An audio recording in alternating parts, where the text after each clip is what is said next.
Hello guys. Good morning. Luto ulit tayo for today.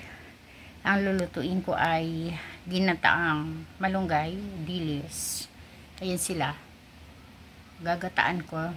Maanghang syempre. And magluluto ako ng pork chop. Breaded pork chop. Ayan ang mga kailangan. O, di ba? Nagkalat. Oo, mag-breaded pork chop ako para may prito-prito man lang ang aking mga anakis. So, ayan. Wheat bread, flour, egg, pork chop. Yan ang gagamitin natin para sa ating pagluluto. So, unahin ko muna ang dilis. I-fry natin ang onte bago natin gataan para hindi siya natudurog. Ganun yan, para maiba naman. I-fry natin ang unti lang, huwag tutong kasi papait siya.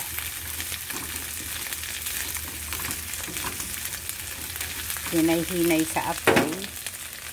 Kaya yan ito, kailangan kong hinaan. Okay. At sana ba yung video ko? Tulo ba? Ayan. Ayan, ganyan siya. Then, lagay natin ang sibuyas, kamatis, bawang. Silang lahat. Hinahalo natin ng unti. Diba? Para maiwas na siya sa tutong.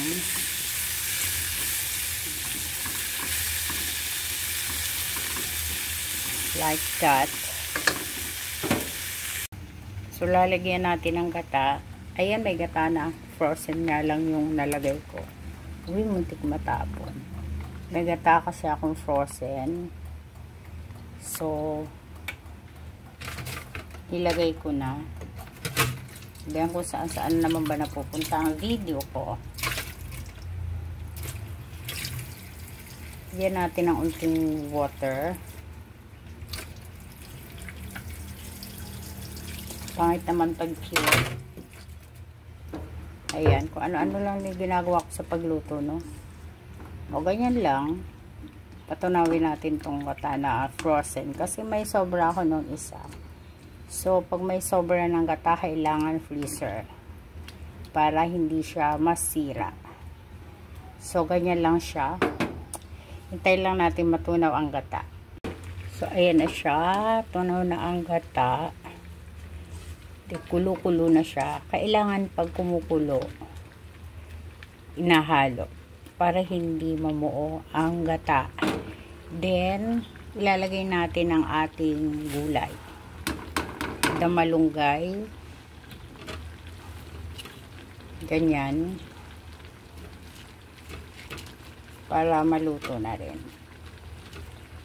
diba? Medyo ano rin maluto ang malunggay, medyo matagal-tagal din, hindi agad-agad. Oo, kahit na parang mabilis lang ang maluto, pero no. Ay, tumalsik. So, halo. Masarap kasi ito, lalo pag maanghang. Yan.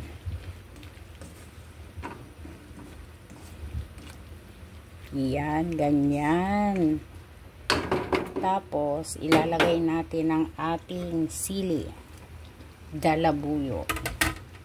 Okay, ayan siya. Diba? Madali lang, napakadaling iluto. And, hindi natin lalagyan ng asin kasi maalat na ang dilis. So, tikim-tikim na lang. Pag yung medyo matabang lang, tsaka lang may asin. Pero, tinikman ko siya, okay na, maalat na siya. Wala akong nilalagay na asin. Kahit konti. O, diba? So, ayan. Diba? O, ang ganda.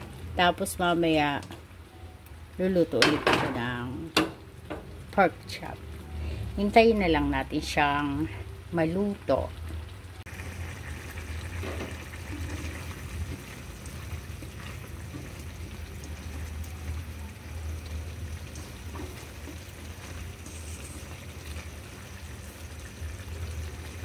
Dinagdagan ko siyang sili kasi hindi siya maanghang. Dinagdagan ko pa siya para totoong maanghang, di ba? Pag naglagay ka ng sili, talagang maanghang kailangan. So, konting oras na lang, maluto na yan. Medyo masabaw pa kasi. So, konting pakulo pa tayo. So, luto na siya for today's video. Ayan. Ganda, no? Bango. Ayan na siya. Pwede na natin siyang hanguin. Ayan na. Oh. Nice. Diba? Dilis lang, sapat na. Oh, dilis lang, ulam na. Diba? Okay, yan na lang ang ating pagluto ng dilis and malunggay na ginataan. Para hindi masyadong familiar sa mga Tagalog, sa North, pero sa South, sa Bicol, yan ang in. Diba? Yung iikot ka lang ng bahay, kukuha ka ng malunggay, manghingi ka ng nyog, yung dilis na lang ang problema mo. Diba? May ulam ka na. So, thank you.